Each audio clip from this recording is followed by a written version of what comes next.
오늘 사건 상황실에 전해진 화제의 뉴스입니다.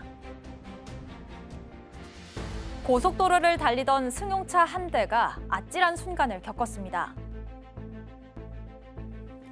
승용차 한 대가 비가 내리는 고속도로를 달리고 있습니다.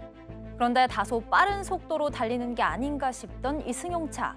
옆 차선의 차량을 추월한 뒤 갑자기 미끄러지고 마는데요. 가드레일을 들이받고 중심을 잃더니 가까스로 멈춰섭니다. 승용차 안에 타고 있던 운전자는 놀란 가슴을 쓸어내리는데요.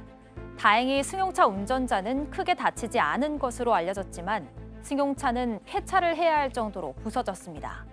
알고 보니 비가 내려 도로가 미끄러운 탓에 일어난 사고인데요. 빗길에는 평소보다 훨씬 조심해서 운전하셔야겠습니다. 이춘재 연쇄살인 사건을 기록으로 남기기 위해 백서가 제작됩니다. 경기 남부지방경찰청은 최근 백서 제작을 시작했다고 오늘 밝혔습니다. 백서의 내용은 확정되지 않았지만 1986년 사건 발생부터 현재까지 경찰의 수사 상황과 기법, 동원 인력 등을 비롯해 과거 수사의 문제점 등 경찰의 과오까지 기록될 것으로 전해졌는데요. 이어 제작 기간을 정하진 않았지만 일단 올여름 전까지는 완성할 계획이라고 덧붙였습니다. 경찰은 일반적으로 사건을 검찰에 송치하는 것으로 수사를 끝내지만 예외적으로 백서를 만들어 기록화하기도 하는데요. 한편 이 사건의 재수사는 다음 달 중 마무리될 것으로 보입니다. 손흥민 선수가 코로나19 극복을 위해 집콕 운동 강사로 변신했습니다. 축구공을 이용한 스트레칭 운동을 직접 설명하는 손흥민 선수. 이어 헛다리 짚기 같은 간단한 드리블 동작까지 펼치는데요. 손흥민 선수가 코로나19로 체육시설 출입이 어려운 국민들을 위해 집콕 운동 강사로 나선 겁니다. 해당 영상은 손흥민 선수의 해병대 입소 전에 제작된 건데요. 문화체육관광부는 오늘부터 이 영상을 문체부와 국민체육공단, 유튜브, 페이스북 등에 게시했고 배구 종목의 이다영, 이재영 선수 등도 강사로 나선다고 밝혔습니다. 검찰이 의붓아들 죽음과 관련해 고유정에게 무죄 판결을 내린 1심 판단이 잘못됐다고 주장했습니다. 검찰은 오늘 열린 고유정의 항소심에서 1심 재판부에 대한 강한 불만을 드러냈습니다. 의붓아들의 사망 원인이 기계적 압착에 의한 질식사로 고의로 살해된 것이 분명한데도 살해 혐의에 무죄가 선고된 것에 승복할 수 없다는 건데요. 또한 전 남편 살인 사건에 사형이 아닌 무기징역을 내린 것도 양형 기준이 부당하다고 주장했습니다. 이에 고유정 측 변호인은 전 남편에게 수면제를 먹인 증거가 부족하다는 의견으로 맞섰는데요. 다음 항소심 재판은 다음 달 20일에 열릴 예정입니다. 네, 고유정의 첫 항소심 얘기해보겠습니다. 의붓아들을 살해한 혐의를 두고 날선 공방이 벌어졌는데요. 검찰은 1심 재판부의 판결을 아주 강도 높게 비판을 했어요. 네, 제가 여기 그 사건 반장에서 고유정 사건 하면서 늘 주장했던 내용하고 같습니다.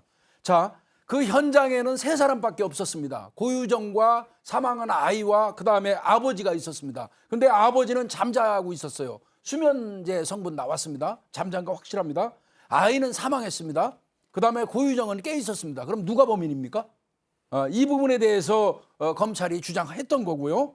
그 다음에 이제 그 1심에서 이 재판부가 감기약을 먹고 아버지 다리에 눌려서 질식했을 가능성을 배제할 수 없다는 내용이 있었어요. 재판부가 이야기한 거. 그거에 대해서 검찰은 그런 얘기했어요. 이거는 의학적인 근거가 없는 막연한 그 의심을 재판부가 반복해서 말하는 것과 같다.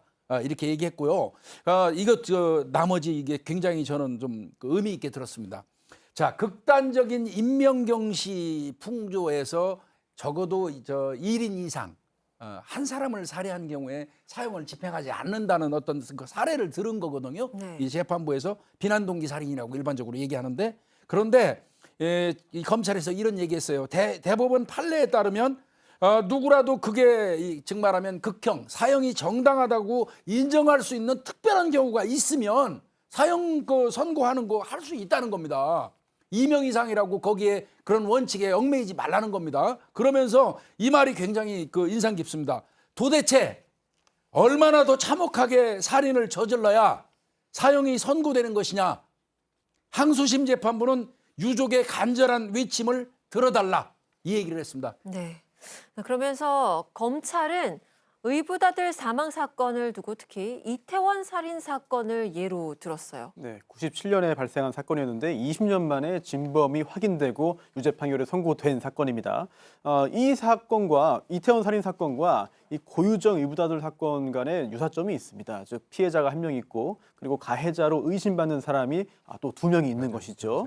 그런데 결국 검찰의 논리는 이런 것 같아요. 피해자가 한 명 있고 그리고 가해자로 의심받을 만한 사람이 2명 있다면 2명이 공범이거나 아니면 둘 중에 적어도 1명은 살인범 아니겠느냐. 이런 논리를 적용한다면 이 사건에서도 그 중에서 여러 가지 상황을 봐서 가장 살인범에 가까운 사람에게 유죄 판결을 하는 것이 타당하다라는 논리로 이해되는데요. 그런데 또 어찌 보면 이 검찰 측의 주장을 그대로 그냥 받아들이기도 약간 좀 어려운 측면이 있습니다. 왜냐하면 이태원 살인 사건은 누군가 피해자를 살해했다는 게 명백합니다. 그렇다면 살인범을 찾으면 되는 거거든요. 다만 이 사건은 살해 사건인지 아니면 누군가의 과실로 사망한 것인지부터 논란이 되고 있어요. 따라서 그 부분을 가려야 되기 때문에 약간 논리적으로 정확하게 부합하지 않는 측면도 있어 보입니다. 네. 그리고 경찰이 이춘재 사건에 백서를 만들기로 했습니다. 지금 사건이 백서로 제작된다는 거 굉장히 이례적이죠? 예, 일반적으로 경찰 수사가 사건을 검찰에 송치하면 마무리되는 것으로 알고 계실 텐데 이렇게 예외적으로 이번 사건처럼 백서로 남기는 경우가 있습니다. 앞서서 연쇄살인범 유영철, 정남규, 강호순 사건도 백서로 남겨진 바가 있고요. 2007년 12월 안양에서 발생했던 안양 초등학생 살인 사건도 백서로 제작이 됐었습니다. 경찰 관계자는 이번 그 이춘재 사건에 대한 백서 제작에 관해서 이렇게 이야기를 했습니다. 우리나라 역사상 가장 큰 미제 사건을 기록으로 남기는 게 일단 이번 백서 제작의 가장 큰 목표다라고 이야기를 했고요. 사건 진행된 기간이 워낙 길어서 기록도 많고 그러다 보니까 백서 분량이 방대할 것으로 예상된다라고 또 말했습니다. 네. 분위기를 살짝 바꿔볼까요? 얼마 전에 입소를 했죠. 손흥민 선수가 네. 코로나19를 극복하기 위해서 집콕 운동 강사로 나섰습니다. 영상을 앞서서 함께 보셨는데 어떻게 해서 만들어진 거죠? 고맙습니다. 네. 사실은 뭐 본인이 이제 입소를 해야 되기 때문에 20일 입소 해병대로 갑니다. 3주 훈련 받아야 되는데 본인이 좀 자발적으로 한 것 같아요. 자발적인지 모르겠습니다. 일단은 자발적으로 한 것 같은데 유명하잖아요. 저도 하고 싶어요. 손흥민이 한번 따라 하고 싶습니다. 네. 집에서 운동할 수 있는 방법, 밖에 안 나가도 되는 것. 지금 보면 발차례 한 번씩 왔다 갔다 하면 운동 될 것 같고 손흥민이 직접 본인이 지금 가져온 운동이라고 그러거든요. 본인 집에서 이렇게 좀 놀고 뭐 그러는 것 같습니다. 그래서 국민들이 이걸 보면서 집에 있으면서도 운동을 하면서 코로나19를 좀 이겨냈으면 좋겠다. 뭐 그런 의도로 본인이 직접 만들어서 가지고 온 것 같습니다. 고맙습니다. 박지훈 변호사가 다음에 출연하실 때 제가 공을 하나 대기실에 갖다 놓겠습니다.